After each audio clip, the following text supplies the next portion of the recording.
Hey everybody, hope you all are having a great Friday. My friend Kevin Bowser, one of our authors here at Lucid Books, is joining me. My name is Casey Cease. I'm the founder and CEO of Lucid Books, and really excited to have this conversation with my friend Kevin today. I'm going to get our microphone out of the view because, you know, got to keep it appearing professional a little bit. So anyways, Kevin, glad to have you here with me today, man. Thanks. I'm glad to be here. Yeah. Kevin is actually introduced to me several years ago and hit it off and have had plenty of lunch and breakfast and meetings together, and have talked about books and critiqued each other's work and some previous books you did, you know, gave you some feedback. Some book and covers you weren't book real covers fond. I wasn't terribly fond of, but I was honest with you. You were. So at least I was giving you honest feedback. It may not have been desired feedback, but it was at least honest. And so today we're here. We're going to talk with Kevin about his new book that just released, The Emotionally Agile Leader.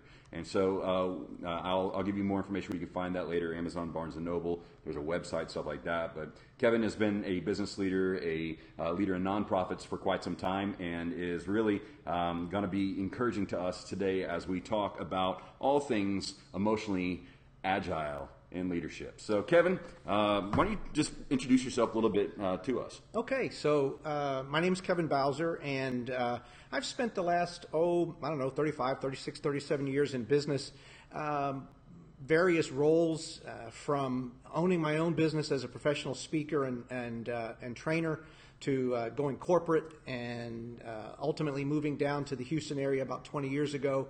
And went really corporate at that point.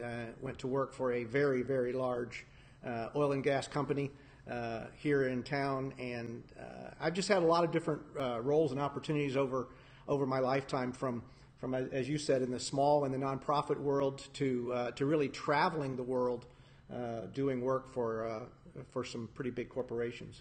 So were you always a business leader? I mean, even when you got first started, talk to me a little bit about that journey of leadership, because there's a lot of people who do business, but it doesn't necessarily mean they're a leader. So talk to us about your journey of, one, realizing some of your giftings in leadership, and the journey of kind of growing into leadership in some ways that's been expressed. Okay, so I've got an article. It's I think, rattling around in my head. Don't write it, because I'm going to give you the headlines of it. Yeah. But I think one of the things that's interesting is when we confuse leadership with role models, right? That's a good point. In two areas that I used to do a lot of work with in professional speaking, that I see where there's a real confusion between that, and that's the area of sales and like IT or software development, right? Yeah. Where you take your best salesperson and you go make them a leader, you go make them a sales manager, and that may or may not work out. I really disassociate leadership from management and those kinds of normal things. So I've had management roles. I've had at one point 90 people reporting to me. Wow. So I mean, I've had some pretty big senior management roles.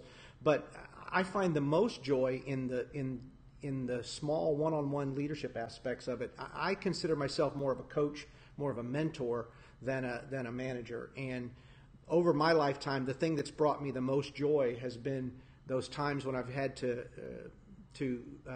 the opportunities I've had to work with companies or work with startup individuals, new people coming into the workforce, and working with them and helping them to develop and to become successful themselves. So at what point did you go from being a leader to wanting to invest in future leaders?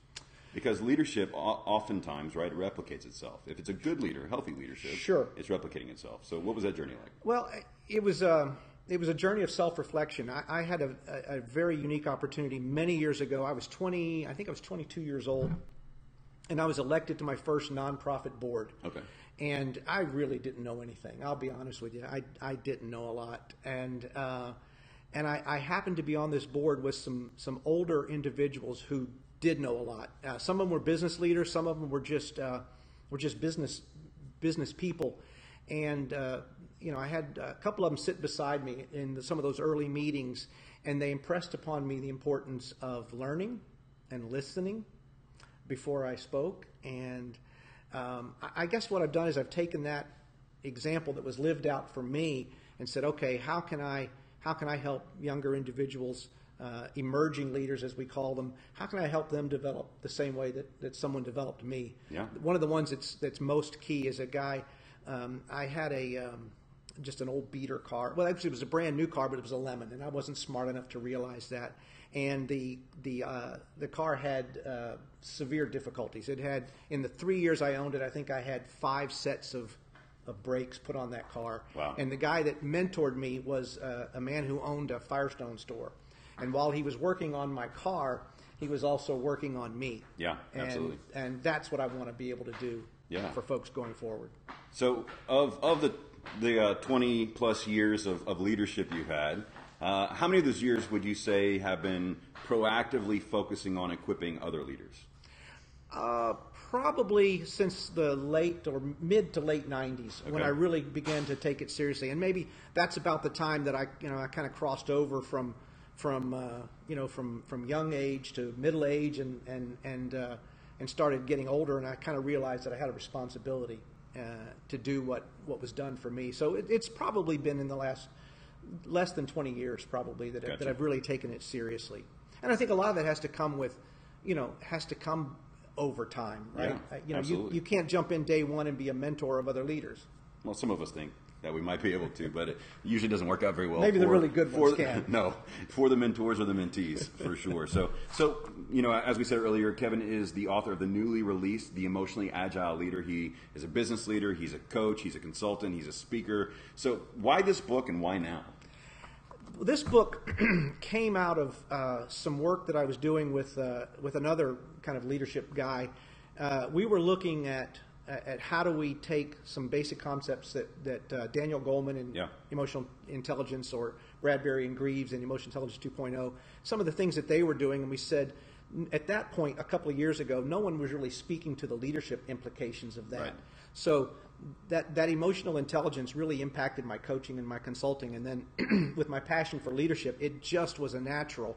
And then, having been an entrepreneur and understanding how that works, I knew I had to come up with something clever, and you can't just do emotional intelligence for leadership, right? You got to do something different. So that's where that came from. But it really came out of that just the remarkable impact that the emotional intelligence movement had on myself from a personal standpoint as well as a leadership standpoint. So what are some stories or feedback you could share from your 35 years as it pertains to emotional intelligence, maybe from your life or people you know? Okay. Those are air quotes. People you know. Because as a leader myself, I understand I'm constantly, at 40 years old, more aware of my lack of emotional intelligence. That awareness comes through the help of my mom, my preteen daughter. Not my mom. My mom too. My mom thinks I'm just socially aware. Maybe I should call some more, right? But my preteen daughter, my wife Stephanie, she definitely helps me to be more aware of how often I talk and how loudly I talk and how forcefully I talk. I've had friends around me and other people. So, and I think that's the key. The key is social awareness, right? And one of the first chapters in the book is talk about introspection, being an introspective person. And when it's done well, and when you've seen or you've been dealt with emotionally, it's just incredible. I'll tell you a quick story. And you said you're 40 years old. This one happened almost 40 years ago. I was a very active theater person, and I had a great director in college. She was just outstanding. And we were sitting in the theater one night at the end of rehearsal, and I was sitting on the stage, my legs hanging over the edge. She's down in the front row where directors sit with her big notebook, and she had been running notes and stuff. And so she and I had a great relationship, and we were talking, and I asked her, her name was Rhonda, and I said, Rhonda, I have a question for you. She said, what is that? And I said to her, Rhonda, what do you think of my singing ability? Because I was doing a lot of musical comedy. Mm-hmm. And she looked at me and she said, Kevin, you're a really, really good actor. Right? That's emotional intelligence, right? Yeah. She didn't, she gave me feedback that helped me, right. but in such a way that she loud and clear delivered the message. Yes. But in a way that even 40 years ago, I can still remember that event happening and how it happened. And so it's that kind of stuff that. Were you aware of how you responded? I was. I was aware because I thought at the time, one of my favorite words to use when I describe something is clever. If something is clever, that really is the epitome of cleverness. Yeah. And I thought to myself, that was a very clever answer that she just gave me. Yeah. So that was kind of one example that has stuck with me for over 40 years. So as you wrote this book and you're getting it out and it's available to be purchased now, and for those of you just tuning in, the Emotionally Agile Leader, Kevin Bowser here. What are your hopes for the readers of this book? I really hope that it'll be read and then given away. Yeah. I really do. I really hope that it'll be read by somebody and that they'll take, man, that was so good. I got to give that to somebody that they know. Because we all know, and I'm going to say young, but let's just call it, we all know emerging leaders, folks that are on the cusp of becoming good leaders, and they just need a little help. Maybe they need a little self-awareness. Maybe they need to be able to then discipline themselves or control themselves. Maybe they need help in understanding what's going on socially. Yep. Or maybe it is then managing how they interact socially. But I guess my hope for the book is that everyone will read it, and then they'll give it away to somebody. Yeah, read and share. And pay it forward. That's a huge thing. So how do you know as an author, like what your desired impact is being felt on your readers? Besides them sharing it, like what? Because I mean, yes, this is a big topic right now: emotional intelligence, emotionally agile leader. But what is that? What's your hope for your reader? Beyond sharing it, I mean, you want them to have a good read, but obviously, when you're speaking of something of such profound impact when it comes to leadership, what do you want your readers to experience? I really want them to take what they learn from here and apply it to every aspect of their life. Oh, that's good. Right? So if a person who's great in the office but terrible at home is not a balanced individual. Right. And so I guess I want them to take the things that they're learning in this book, and it is in a sense a business book. Yeah. But I want them to the topics and the concepts are timeless and they apply everywhere. So I really want them to take it home. I want them to become better spouses, better parents, better leaders in their clubs, in their churches, in whatever organizations that they participate in. So I want it to be something that impacts them, not just financially on the bottom line, but in their home, in their whole life. Yeah, no, that's awesome. So, what's next for Kevin Bowser? Well, I'm working on a workbook that's going to go along with this. I'm getting a lot of interest and feedback from folks that says, okay, I want to use this as a study, or I want to use this as a mentoring tool. Do you have something for me? So I'm actually working on some mentoring materials that can go along with it. One of the things I'm really excited about is one of the tools that I'm developing is a small card. It's not completely thought out yet, but one of the things I find, and if you've ever done mentoring, right, you pick a book and a mentor and a mentee, and they agree to read a book, and you're going to meet next Thursday morning at Starbucks, and I show up, I'm the mentor, they show up, they're the mentee, and their heads down because they didn't read their chapter that they're supposed to. Mm-hmm. So now we've got an hour, and we're talking about the Astros, right? Yeah. And not talking about the topic that we're supposed to. Because no one's prepared, right? Because no one has prepared. Yeah. So what I want to do is empower the mentors with these little cards that has the raw bones of what would be a good topic for that session, 6 sessions, and they can throw that card on the table. Both can look at the card, they can see the picture, they can flip it over, it has a question or two, and that will take them through the bones of the material that, had they actually read the chapter, would do for them. So can you help me out? What is emotional intelligence? I know you say it's awareness and things like that, but I hear that thrown around, and I know there's a book about it. Yeah, there is. There's several books, and I think it boils down to 4 things. Goldman would say this, and Drs. Bradbury and Greaves, Travis Bradbury and Gene Greaves would say there's really 4 components. One is, how aware am I of myself? How do I perceive myself, and how do I perceive myself? It's self-awareness. After I've done that, there's a second piece of that, which is, how do I then manage myself? Right? Because if I perceive myself, I'm going to perceive strengths and I'm going to perceive weaknesses. Mm-hmm. So how do I maximize the strengths, minimize the weaknesses, and then mitigate those? The third component is very similar in nature to the first, in that it is more of a social awareness. It's awareness of this. Right? There's more than just me. So it's awareness of this. And then the fourth one then becomes obvious, is how do I manage this? How do I manage the interaction? And some would say really that there's a hidden fifth one. Okay. And they would say that is empathy. Okay. And for you and I, maybe we have an understanding of empathy that maybe not everybody would, but I think the bottom line for empathy is not only seeing it, but then seeing it in such a way that it drives me to do something. It drives me to an action. And so I think those four things: self-awareness, self-management, social awareness, social management, and then sort of the hidden one of empathy, I think is the gist of what you need to know about emotional intelligence. And so when I teach on like marriage or the difference between guys and gals, like I always joke about how ladies have a tendency to be harder on themselves. They think they don't look as nice as they do or are as smart as they are. Guys have the tendency to think opposite, where we think we're better than we are and more well presented.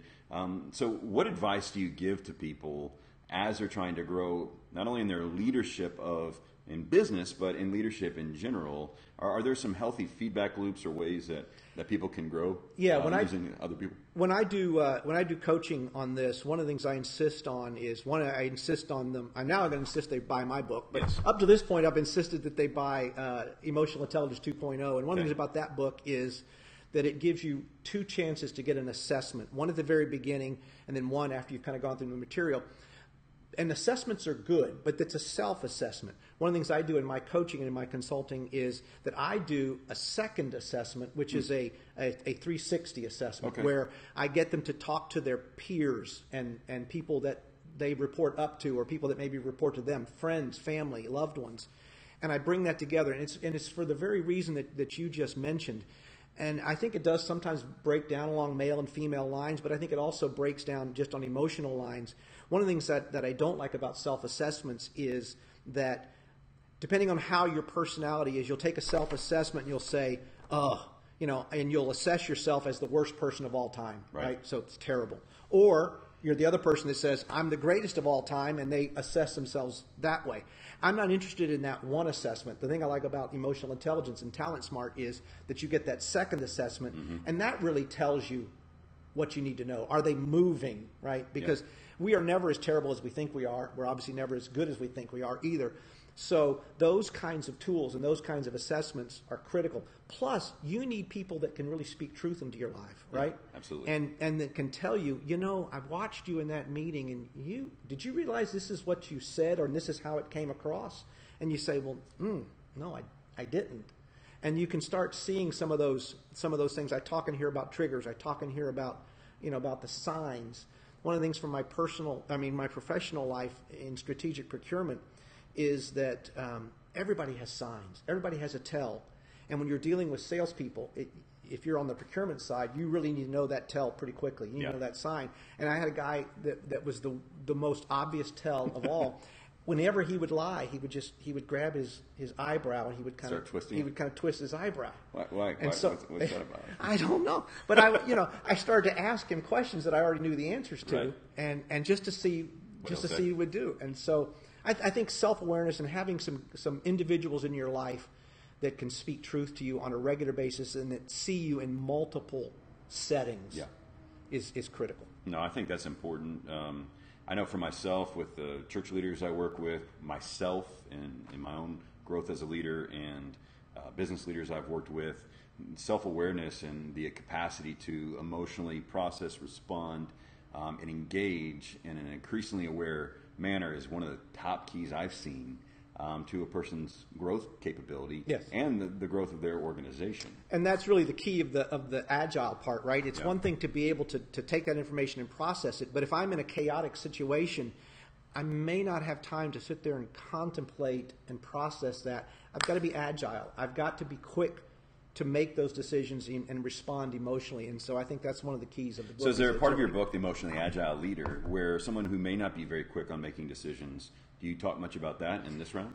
I do. And I think all of us have the capacity, once we become aware of something, we start seeing it, right? You buy a new car, you think you're buying the only car like in the world, and as soon as you drive away, you start seeing them everywhere, That's right? It's that's just human nature. It's how our brains are wired. And I think if we're legitimate and we're honest with ourselves, if someone points something out to us and we accept it, we start seeing it then, and I think we have the capacity to start catching ourselves and making those adjustments in a more agile manner. Yeah, that's great.